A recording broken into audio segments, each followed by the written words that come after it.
E aí pessoal, esse é o canal Fix Física, eu sou o professor Pedro e hoje a gente tem nossa primeira aula de calorimetria. Então o que é a calorimetria?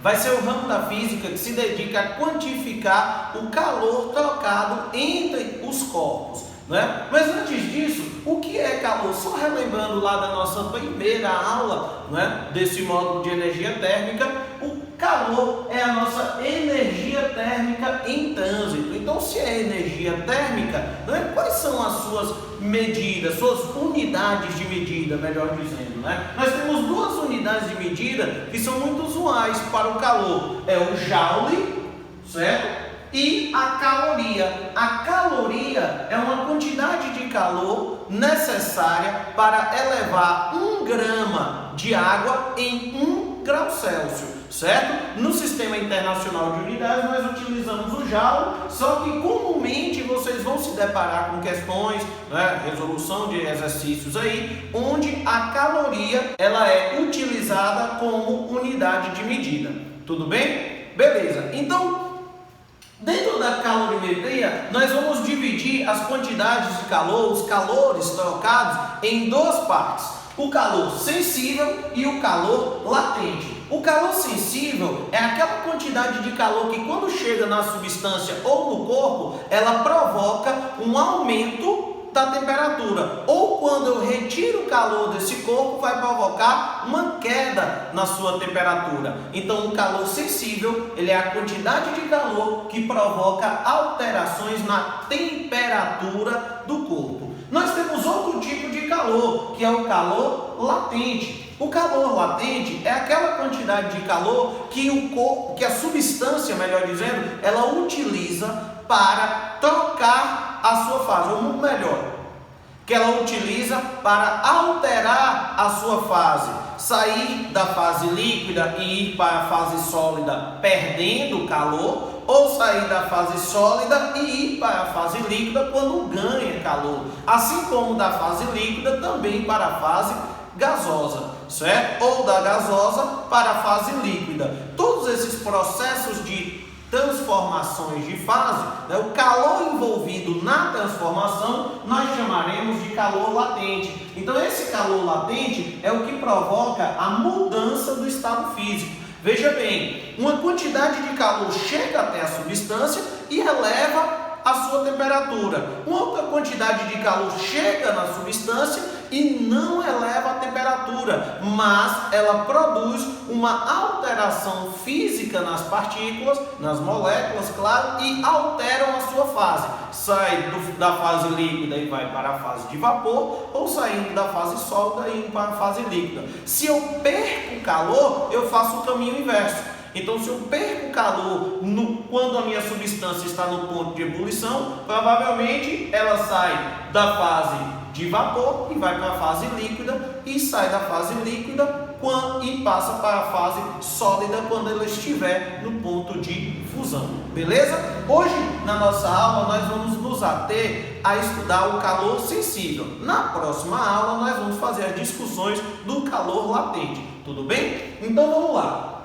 Calor sensível, ele vai ser dividido em duas maneiras de observar, pela capacidade térmica e pelo calor específico. Na capacidade térmica, nós vamos observar a quantidade de calor de um corpo, ou seja, a capacidade que o corpo tem de absorver calor sem elevar a sua temperatura, ou melhor, a quantidade de calor necessária para que um corpo por inteiro, seja ele de qual substância seja feita, certo? Elevar a sua temperatura em 1 grau Celsius. Tudo bem? Então, a capacidade térmica nós vamos olhar para o corpo, não para a substância que o corpo é feita, porque nós temos vários corpos feitos de diversas substâncias. Então, definir o calor específico, como vocês estão vendo, para cada substância do corpo seria muito difícil. Então, a gente determina a quantidade de calor necessária para que um corpo eleve sua temperatura em 1 grau Celsius. Tranquilo? Então, veja bem, olhando para o exemplo, qual a quantidade de calor necessária para elevar em 3 graus Celsius um corpo cuja capacidade térmica é de 80 calorias por grau Celsius? Veja que ele diz que a capacidade térmica do corpo é de 80 calorias por grau Celsius. Ou seja, para cada grau Celsius eu preciso fornecer a esse corpo 80 calorias. Então, para 1 grau Celsius eu tenho 80, se for 2 graus Celsius eu tenho 160, então para 3 graus Celsius eu necessito de quantas calorias? Exatamente, 240 calorias. Então, como foi que vocês chegaram até esse resultado? Está lá em cima, ó, a nossa formulinha de capacidade térmica. A quantidade de calor que um corpo necessita para se esquentar em função da capacidade térmica é dada pelo produto da capacidade térmica do corpo pela variação da temperatura sofrida. Então, como é que fica aqui? Quantidade de calor é igual capacidade térmica, que é 80, vezes a variação da temperatura, que é 3 graus Celsius. Quantidade de calor é de 240 calorias. Tudo bem? Então, a capacidade térmica fica em função do corpo. Enquanto o calor específico ele está relacionado a uma substância ou um corpo que seja formada de uma única substância. É exemplo de uma barra de gelo, certo? Então, vamos lá. Vamos imaginar a seguinte situação. Eu tenho duas panelas iguais, uma com 2 litros de água e outra com apenas meio litro de água. Ponho sobre o meu fogão com chamas idênticas e ligo essas chamas. Qual das minhas panelas vai atingir primeiro o ponto de ebulição? A que tem mais água ou a que tem menos água? Vejam que as substâncias são as mesmas, então, consequentemente, elas deveriam se aquecer da mesma maneira, certo? Só que você já deve estar aí pensando que a panela que tem uma quantidade menor de água provavelmente se esquentará mais rápido, e é exatamente isso que acontece, porque quando eu observo a quantidade de calor dada em função de uma única substância, quem tem maior massa provavelmente deverá receber a maior quantidade de calor. Quem tem menor massa vai receber uma menor quantidade de calor. Então, a quantidade de matéria ela é fundamental para o cálculo da quantidade de calor necessário para elevar a temperatura dessas substâncias. Claro que cada substância,